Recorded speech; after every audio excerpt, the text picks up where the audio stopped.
Hello guys, welcome back to my channel. আজকের ভিডিওতে আমরা যে টপিকটা নিয়ে ডিসকাস করব সেটা হচ্ছে আগামীকালের মার্কেট এবং পুরো এই সপ্তাহ ধরে মার্কেটে কি কি জিনিসগুলো হতে পারে সেই বিষয়টা নিয়ে। এটা পুরোপুরিভাবে একটা উইকলি ভিউ থাকবে এবং তার সাথে সাথে আগামীকালের মার্কেটে আমরা কোন জায়গাগুলোতে ইম্পর্টেন্ট আমাদের দৃষ্টিটা রাখবো বা ওয়াচলিস্ট কি বানাবো স্টকের উপর সেই বিষয়টা নিয়ে ডিসকাশন করব। তো প্রথম কথা, আমরা প্রথমেই ইম্পর্টেন্ট যে সমস্ত নিউজগুলো রয়েছে সেগুলো নিয়ে একটু দেখে নিই। তো প্রথম কথা হচ্ছে এআই এর উপর বেশ ভালো রকমের পুরো গ্লোবাল মার্কেট ট্রেড করছে, কিন্তু এই মুহূর্তে এআই এর যে হাইপটা ছিল সেটা কিছুটা পরিমাণ ধীরে ধীরে কমছে এবং কমছে বলি গ্লোবাল যারা ইনভেস্টার আছে তারা যেটা দেখতে পাচ্ছে ইন্ডিয়ান ইকুইটি মার্কেট এখন একটু স্টেবল এবং তার সাথে তারা এটাকে একটা ডিফেন্সিভ হেজ হিসাবে নেওয়ার একটা পরিকল্পনা করছে, যে কারণে আমরা কিন্তু নিফটি 50-র মধ্যে একটা রেজিলিয়েন্স দেখতে পাচ্ছি। অর্থাৎ বিশাল ভয়ঙ্কর রকম এআই বাবলের জন্য বাকি মার্কেটে যে খারাপ একটা সিচুয়েশনস চলছে, বিশেষ করে ইউএস মার্কেট বা এই সমস্ত মার্কেটগুলোতে, বিশেষ করে সাউথ কোরিয়ান মার্কেট, সেই বিষয়টা কিন্তু আমাদের নিফটি 50-র মধ্যে নেই। কারণ নিফটি 50 কিন্তু এআই এর দ্বারা নিয়ন্ত্রিত কোনো ইন্ডেক্স নয়, অর্থাৎ এআই কোম্পানি দ্বারা নিয়ন্ত্রিত কোনো ইন্ডেক্স নয়। তো সেই কারণে ইন্ডিয়ার মধ্যে একটা অ্যাট্রাকটিভ ডিফেন্সিভ পজিশন তৈরি হচ্ছে গ্লোবাল যে সমস্ত ফান্ড ম্যানেজাররা রয়েছে তাদের দ্বারা। তো এই জায়গাটার দিকে আমাদের একটু নজর রাখতে হবে এই উইকের পরবর্তী সময়ে। বিষয়টা আরও বেশি কনফার্ম হবে আমাদের এখন থেকে যে কোয়ার্টারলি রেজাল্ট আসতে চলেছে সেই প্রত্যেকটা কোয়ার্টারলি রেজাল্টে। যাই হোক, দ্বিতীয় যে বিষয়টা ইম্পর্টেন্ট, বেদান্তা পাওয়ার তারা Q1-এর যে সেলস তাদের হয়েছে সেটা 38%-এর কাছাকাছি বেড়েছে। তো সেই কারণে বেদান্তার যে শেয়ারটা সেটা কিন্তু আমাদের নজরে থাকবে আগামীকালের ট্রেডের জন্য বেদান্তা পাওয়ারের, এবং এটা পরবর্তীকালে কিন্তু একটা বেশ ভালো রকমের একটা পজিটিভ ইন্ডিকেশন বেদান্তা পাওয়ারের রেসপেক্টে, রাইট? আমি এখানে কিন্তু বাই সেল ইত্যাদি কোনো কথাই বলছি না। বাই বা সেল যেটাই হোক না কেন সেটা সিস্টেম বেসড, টেকনিক্যাল বেসড আপনি কাজ করবেন। আমি আপনার ওয়াচ লিস্টে কী কী রাখা উচিত সেই বিষয়টা নিয়ে আমি একটা ইন্ডিকেশন দিচ্ছি বা সেই বিষয়টা নিয়ে বলছি। ওকে, নেক্সট যে বিষয়টা ইম্পর্টেন্ট, এনটিপিসি গ্রিন তারা একটা সাবসিডারি সাইন করেছে, বা এনটিপিসি গ্রিন সাবসিডারি তারা একটা সাইন করেছে 1200 মেগাওয়াটের একটা বেশ বড় রকমের পাওয়ার ডিল। কার কাছ থেকে? না, পিটিসি ইন্ডিয়ার কাছ থেকে, রাইট?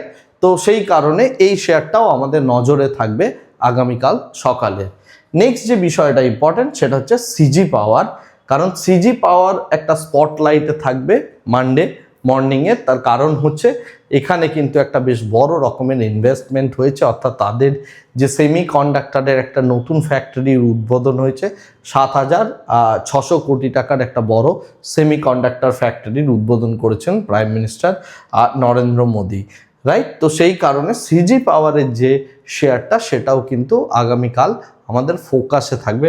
আমি ডেফিনেটলি আবার বলে দিচ্ছি, বাই সেল রেকমেন্ডেশন কিছু নয়, আমার ইন্ট্রাডে সিস্টেম ফলো করুন এবং সেখানে এইগুলো ওয়াচ লিস্ট হিসাবে রেখে আপনার যদি টেকনিক্যাল কোনো মেথডোলজি থাকে সেটা আপনি ইউজ করতে পারেন।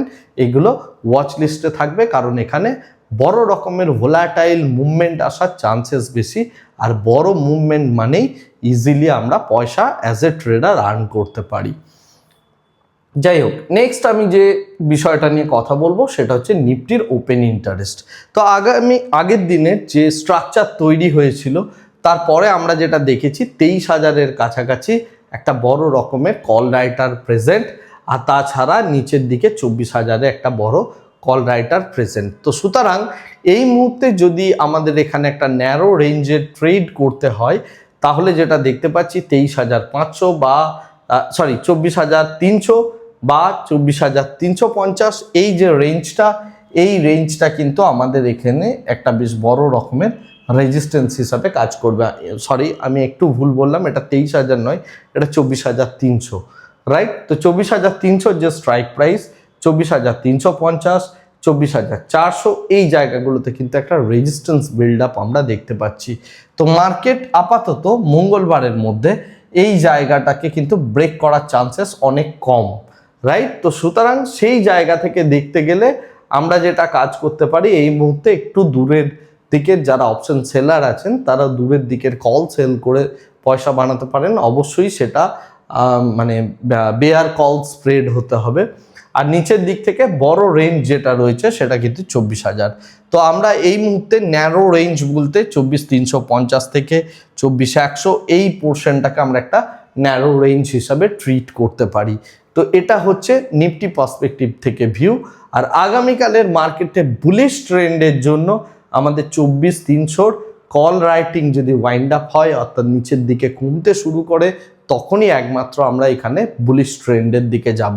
বাট আপাত দৃষ্টিতে যে আউটলুকটা তৈরি হয়েছে তাতে 24,500 ব্রেক করা বা 24,400 ব্রেক করা নিফটির পক্ষে একটু টাফ তুলনামূলকভাবে মঙ্গলবারের মধ্যে, কারণ মঙ্গলবার দিন আমাদের নেক্সট এক্সপায়ারিটা আছে।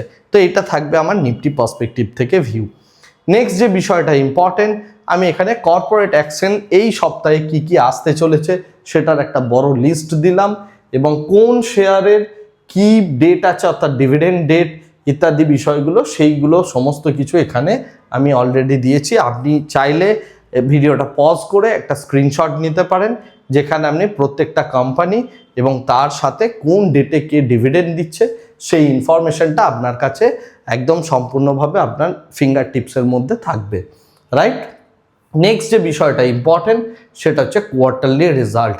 এই উইকে যে সমস্ত কোম্পানিগুলোর কোয়ার্টারলি রেজাল্ট আসতে চলেছে, এখানে সিকিউরিটিজের নেম দেওয়া আছে আর এইদিকে ডেটও দেওয়া আছে। এর মধ্যে সব থেকে ইম্পর্টেন্ট যে জায়গাটা সেটা হচ্ছে টিসিএস অর্থাৎ টাটা কনসালটেন্সি সার্ভিসেস। 9 তারিখে কোয়ার্টারলি রেজাল্ট আসছে, এবং 9 তারিখের পর আইটির ভাগ্য কোন দিকে যায় বা মার্কেট কি ডিসাইড করে সেটা আমরা 10th জুলাইয়ে বুঝতে পারবো, রাইট? সুতরাং এই জায়গাটার উপর মার্কেটের এখন পুরো ইন্ডিয়ান মার্কেটের এই জায়গাটাতেই টোটাল ফোকাসটা রয়েছে। এবং তাছাড়া ডিম্যাটের আসছে, লার্সেন অ্যান্ড টুব্রো ফিন্যান্স, এলটিএফ, এই সমস্ত যে কোম্পানিগুলো রয়েছে তাদের প্রত্যেকেরই কোয়ার্টারলি রেজাল্ট এই সমস্ত ডেটগুলোতে আসছে। তো আপনি চাইলে এই স্ক্রিনটারও একটা স্ক্রিনশট নিয়ে রাখতে পারেন এই সপ্তাহের জন্য, এবং কোয়ার্টারলি রেজাল্ট পার্সপেক্টিভ থেকে নেক্সট দিনে বা সেই দিনে এই সমস্ত শেয়ারগুলোর দিকে আপনি একটু ফোকাসটা রাখবেন, কারণ এখানে মুভমেন্ট আসার চান্সেস প্রবল। এরপরে আমি আসছি ইকোনমিক ডেটা পার্সপেক্টিভ থেকে। এই সপ্তাহের আমরা মানডেতে যেটা দেখতে পাচ্ছি সেটা ইউএসের আইএসএম সার্ভিস পিএমআই আসতে চলেছে, অর্থাৎ মানডে ইভিনিংয়ে আমরা ইউএসের সার্ভিস পিএমআইয়ের ডেটা দেখতে পাবো, এবং এটার উপর বেস করে আমরা ইউএস মার্কেটের মধ্যে একটা ভোলাটিলিটি দেখতে পাবো। তথাপি গোল্ডের মধ্যে একটা স্লাইড লেভেল অফ ভোলাটিলিটি দেখতে পেতে পারি, এবং টিউসডে এই ডেটাটার রেসপেক্টে গ্লোবাল মার্কেটের উপর একটা স্লাইড ভোলাটিলিটি দেখা দিতে পারে। ফ্রাইডে আসছে ইন্ডিয়াতে ফরেক্স রিজার্ভ এবং ব্যাংক লোনের কি গ্রোথ হচ্ছে সেই ডেটাটা আসতে চলেছে ফ্রাইডে। তো এর ওপর ইউএসডি আইএনআরের একটা বেশ বড় রকমের প্রভাব থাকবে, এবং তাছাড়াও নেক্সট যে মানডে আসতে চলেছে এই ডেটাটার একটা পজিটিভ বা নেগেটিভ যেরকমভাবে ডেটাটা আসবে সেই অনুযায়ী একটা ইম্প্যাক্ট থাকবে। তো এই হচ্ছে টোটাল এই উইকের টোটাল আউটলুক, এবং যেখানে আপনি আগামীকালের জন্য কোন কোন শেয়ারগুলোকে নজরে রাখবেন সেগুলো সম্পর্কে বললাম, এবং তার সাথে আমরা যেটা দেখতে পাচ্ছি যে এই সপ্তাহে কোন কোন বিষয়গুলো ইম্পর্টেন্ট, কোন কোন শেয়ারগুলোকে আমাদের ফোকাসে রাখা উচিত, কি কারণে রাখা উচিত, অর্থাৎ ডিভিডেন্ড কোনগুলো দিচ্ছে এবং কোন সমস্ত শেয়ারগুলোর কোয়ার্টারলি রেজাল্ট আসছে সেই লিস্টটাও আমি প্রোভাইড করলাম। আজকের ভিডিওটা কারের থেকে বেশি দীর্ঘায়িত করছি না, ভিডিওটাকে এই জায়গাতেই স্টপ করছি। Thank you very much, bye bye, tata.